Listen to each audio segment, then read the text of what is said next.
Welcome back to another episode of the CSK8 podcast. My name is Jared O'Leary. Each episode of this podcast is either an interview with a guest or multiple guests, or a solo episode where I unpack some scholarship in relation to computer science education. In this week's episode, I unpack the paper titled Abolitionist Computer Science Teaching, Moving from Access to Justice.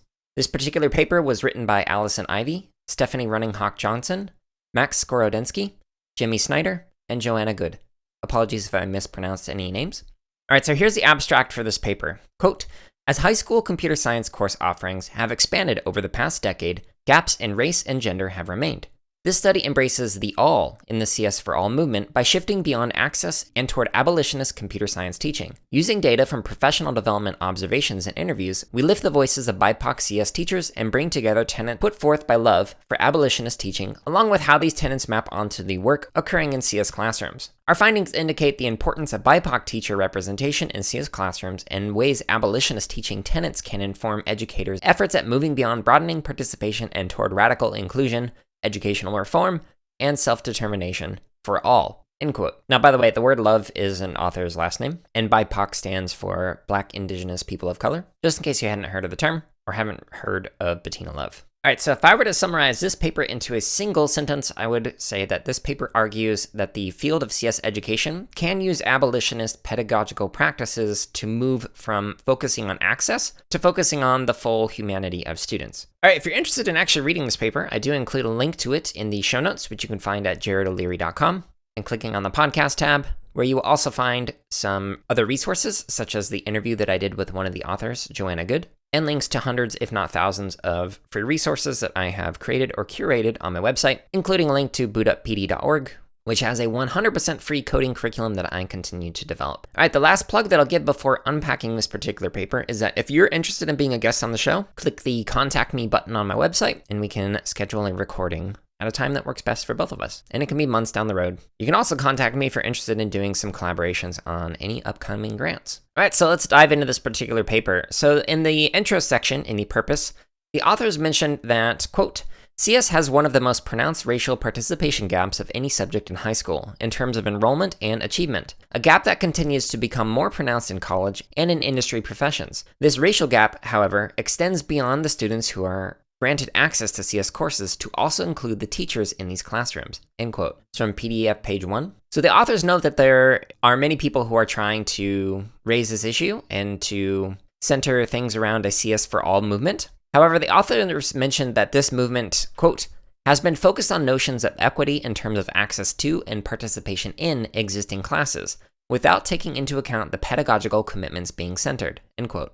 Which is an excellent point. So yes, we have been focusing on more access, so having more course offerings in schools. That's wonderful.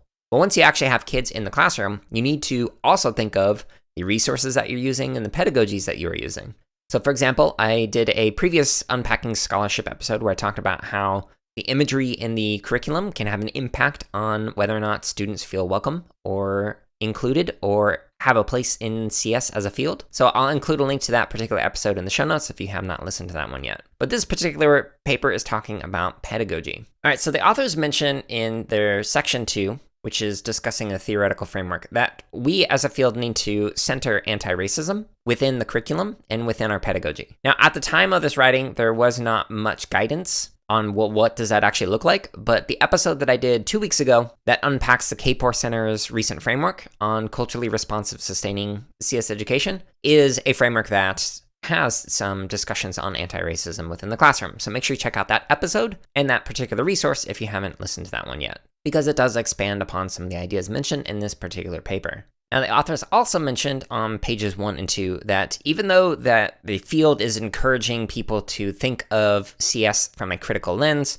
examine like power relationships and dynamics, and to discuss like the social, cultural, and political contexts and whatnot within the classrooms, and in particular within marginalized or minoritized groups. Quote, the field of CS predominantly centers a Eurocentric perspective with little attention paid to teachers or students who exist outside of the mythical computing identity norm of white, middle class, and male, end quote. While many would argue that these trends are the very foundation of schooling in general, it is especially prevalent within the field of CS, as white men tend to dominate the space both within education and industry, end quote. Now, on this point, I actually respectfully disagree. So I did an episode a while back on another Kapor Center report. So this one is the computer science teacher landscape and its results of a nationwide teacher survey. And so in that particular report, they found that on average, 75% of CS educators are white. So that aligns with what they are discussing here. However, 64% of educators identify as female. And within the elementary space, that's 78% identify as female. In middle school, it's 70%, and in high school, it's 55%. So even though the percentage of males across computer science education is higher than other teacher demographics, so for example, teaching as a whole or other specific subject areas, men in this particular scenario are actually still the minoritized gender group, which, by the way, that report does not mention trans and non-binary individuals. I kind of unpack that a little bit in the podcast that I do on that. But that being said, the overall point is that, yes, there is this myth of what computer science education and educators look like, but in education, it's actually white women who tend to teach it more. Whereas in industry, it's white men who tend to be in industry, at least according to some of the data that I've been able to look at, like in the report that I mentioned and some other areas. All right, so here's a quote from PDF page 2. Quote, "When framing the goal of CS for all as merely access, many students of color find themselves in CS classroom spaces where teachers predominantly engage in colorblind rhetoric, a form of systemic violence which minimizes and erases their histories and lived experiences." End quote. All right, so the idea of colorblind, we could do several podcasts just kind of unpacking this, but colorblind is the idea of, oh, well, I don't see the color of your skin, or I don't see your race or your ethnicity. And while the intent, hopefully, is good, in that you're trying to say, oh, well, I'm not going to treat you as a demographic, I'm going to treat you as an individual, that can also have a negative effect because it can deny somebody's identity if they do identify that way, and that is a part of their cultures or themselves as a multiplicity. So in other words, if I identify as a white individual, and somebody says, oh, I don't see you as white, I don't really necessarily want to talk about or explore your whiteness in the classroom, that is a form of colorblind, and it can erase my identity or cultures if I held whiteness as a key part of who I am as an individual, which, by the way, I don't. I tend to not include heritable traits within my own core identities. So, for example, I'll identify as a percussionist or drummer long before I'll identify as a non-binary individual. All right, so a little bit further on, the authors mention more of Bettina Love's quotes. So here's a quote on abolitionist education, and so this is from page 2. Quote, "Abolitionist educator Love describes abolitionist teaching as trying to restore humanity for kids in schools, arguing that abolitionist teachers are willing to put their reputation, home, and lives on the line for other people's children. Love goes on to frame this way of teaching and being as the choice to engage in the struggle for educational justice, through a variety of means, including a refusal to uphold policies and practices that dehumanize dark children, while being committed to calling out teachers who engage in such behavior. By acknowledging the history of unjust and dehumanizing treatment of dark children within schools, abolitionist teaching creates space for Black joy, love, and solidarity in the fight to ensure that all students can thrive." End quote. So in other words, abolitionist teaching goes a bit above and beyond just allowing a space for that conversation, but being like what Love would describe as like a co-conspirator. So I am here to assist you in this fight against the struggle. So I am not just an ally, but I am actually here putting things on the line. So one of the examples discussed with Martine Erbach in the podcast that I did with them is talking about how somebody was going to tase a pole where a person was climbing up it, a metal pole. And so a white individual put their hand on that pole, so that way it would have to tase both of them. So rather than just being an ally saying, hey, don't do that thing, the co-conspirator would say, hey, if you're going to harm them, you're also going to harm me. So hopefully that explanation from the authors is useful to you, but Martine Erbach's description of it might also be useful, so I'd recommend checking out that interview, which I'll link to in the show notes. All right, so the next section of the paper, the methods section. So this talks about, okay, so this took place over a couple of years. It was professional development around the Exploring Computer Science curriculum, and they used field notes and some interviews, etc. But these conversations took place outside of the PD, so it was like on breaks or during lunches, after workshops, things like that. All right, so the next section talks about the different data sources, and then the following section talks about the actual results. So in particular, they provide some examples of interview data for each one of the abolitionist teaching tenets that I'm about to mention. So if you want to check out that interview data, check out the actual link to this article in the show notes. All right, so here's a quote from page 3, and it's again referring to Bettina Love. Quote, Love describes a number of ways in which abolitionist teachers can engage in this work. The results of our study show that BIPOC CS teachers are already embedding many of these described tenets within their teaching, such as an understanding that mattering is essential for students within their classroom, an acknowledgement that there is a need to move beyond gimmicks and toolboxes that claim to solve all of the education's achievement gaps, a general refusal to take part in zero-tolerance policies, and instead an engagement in deep relationship and community building through restorative justice mindset, both the desire and capacity to call out deficit perspectives within school buildings by teachers and administrators, and an acknowledgement of historical and systemic injustice discussed intentionally through the curriculum and embedded alongside CS concepts, end quote. It's from page 3. So on the first tenet, so mattering is essential. So not only mattering like who they are as an individual, but what they do as individuals matters. And so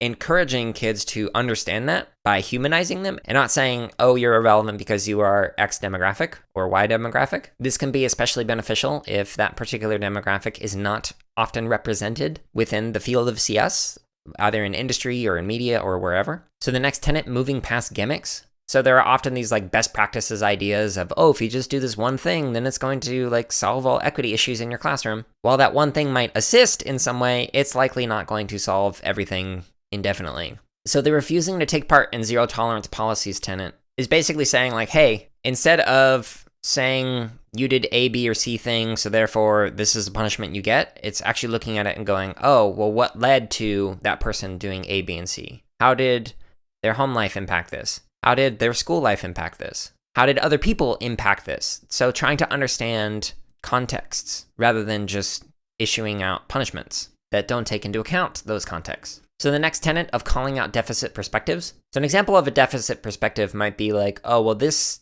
particular demographic can't learn how to do computer science. And while that might sound outlandish, and you're like, okay, Jared, people don't actually say that, I respectfully disagree. So like in music education, there is a administrator at a well-known national music education organization who made a comment about like a particular demographic could not make music as well as others, and probably shouldn't study it, basically. This is somebody in charge of a large national organization for music education, and they held a deficit perspective that certain individuals could not participate. So an example in CS along those particular lines might be like, oh, well, that particular demographic or those particular kids, they can't do like project-based coding. They need to instead go through problem-based or puzzle-based because they're just not able to create. They need to just solve problems.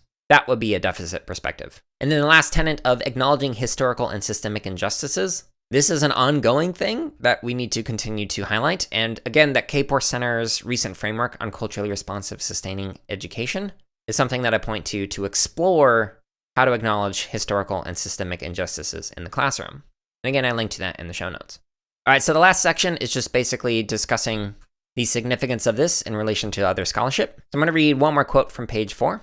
Quote, teachers' CS content knowledge and pedagogical content knowledge alone is insufficient in confronting and dismantling race-related participation gaps in CS. Expanding our notion of the all in CS for all must necessarily move beyond considerations of all bodies having access to CS and also embrace anti-racist pedagogy that supports the full humanity of all CS students, including nurturing their entire self, mind, body, and spirit. This shift asks the teachers to get comfortable with feeling uncomfortable as they engage in a collective struggle to create CS classrooms where all students can thrive, end quote. Now, that last particular sentence talking about getting comfortable with feeling uncomfortable as you're doing this work is something that really relates to me, as this podcast has, over many times for me, been very uncomfortable recording some things because of the cancel culture that goes on right now and has been going on for years. There have been episodes, honestly, where I've been afraid of people taking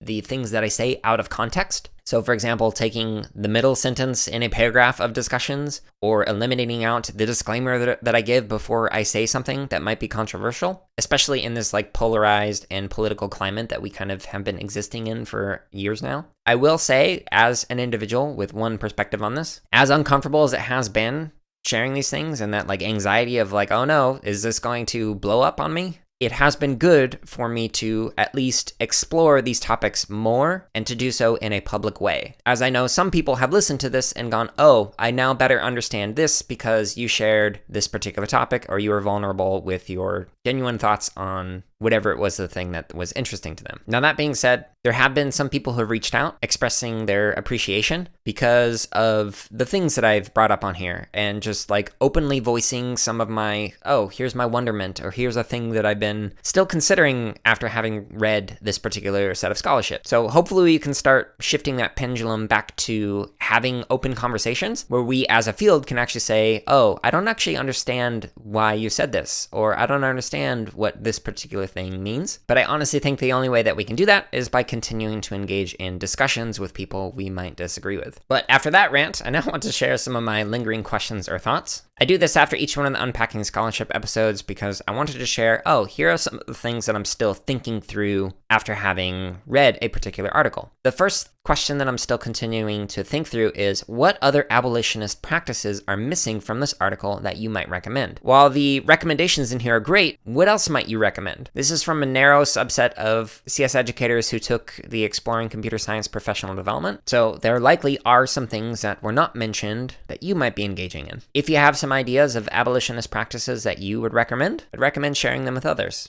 either using like hashtags on the social medias, posting them in groups, or just engaging in conversations with other CS educators that you know. Now, another question that I have is, how might these pedagogical practices inform how you consider other demographic categories besides race and ethnicity alone? So what I mean by this is, I think it's great to center anti-racist practices in the classroom, but there's an interview that's coming up that I'm doing with Jesse Rathgeber that talks about anti-ableist practices. So you'll learn more about that in that particular episode, but ableism is the idea that it's a discrimination against somebody with a disability. So anti-ableist practices are practices that confront some of the biases around disabilities and disability culture. So what are the pedagogical practices that are similar to the practices discussed in this article that might relate to other demographic categories like gender or disability or socioeconomic status or primary language spoken at home, etc. Now, here's another one of those questions that I'm going to openly share out loud, and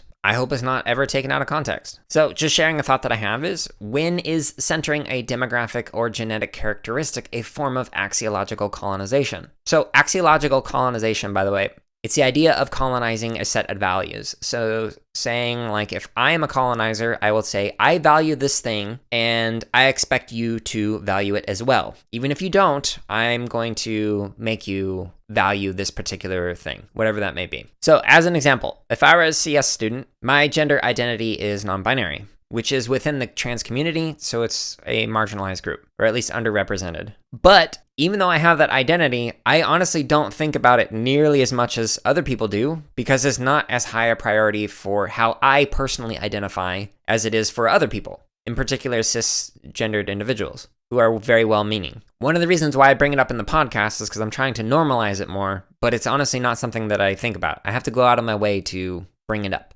But again, if I'm a CS student and we focus on this particular demographic category within a class, is that a form of colonizing values, axiological colonization, by forcing a way of valuing upon individuals? So if I had to create computer science projects around my gender identity, even though that's not something that I am really interested in doing, is that a form of axiological colonization? So I share this to say that, yes, it's great to take into account different pedagogies, but we can't make the assumption that just because somebody identifies a particular way, that that is something that they want to focus on. So while I totally agree with what the authors are mentioning in this article, I think it's great. I think we need to engage in abolitionist practices. We can't assume just because somebody identifies within a demographic that it's something that they necessarily want to explore. So while I might write publications and do some presentations on trans culture, and I'll mention it in the podcast, I don't necessarily want to create a CS project around that. I'd rather make one around music or video games or whatever. But if an educator were to simply say, I had the option to do any of those, then cool. That allows people to express themselves how they want to, rather than forcing a particular topic that kids are supposed to express themselves on in CS education. I hope that makes sense. If not, please let me know, and I can elaborate it on a future podcast. All right, so those are 3 of my lingering thoughts after this particular article. I do highly recommend reading it, and I'm curious what you think. If you have a topic that you'd like to talk about on this podcast that hasn't been discussed yet, please let me know. I'm always interested in getting some more scholars and practitioners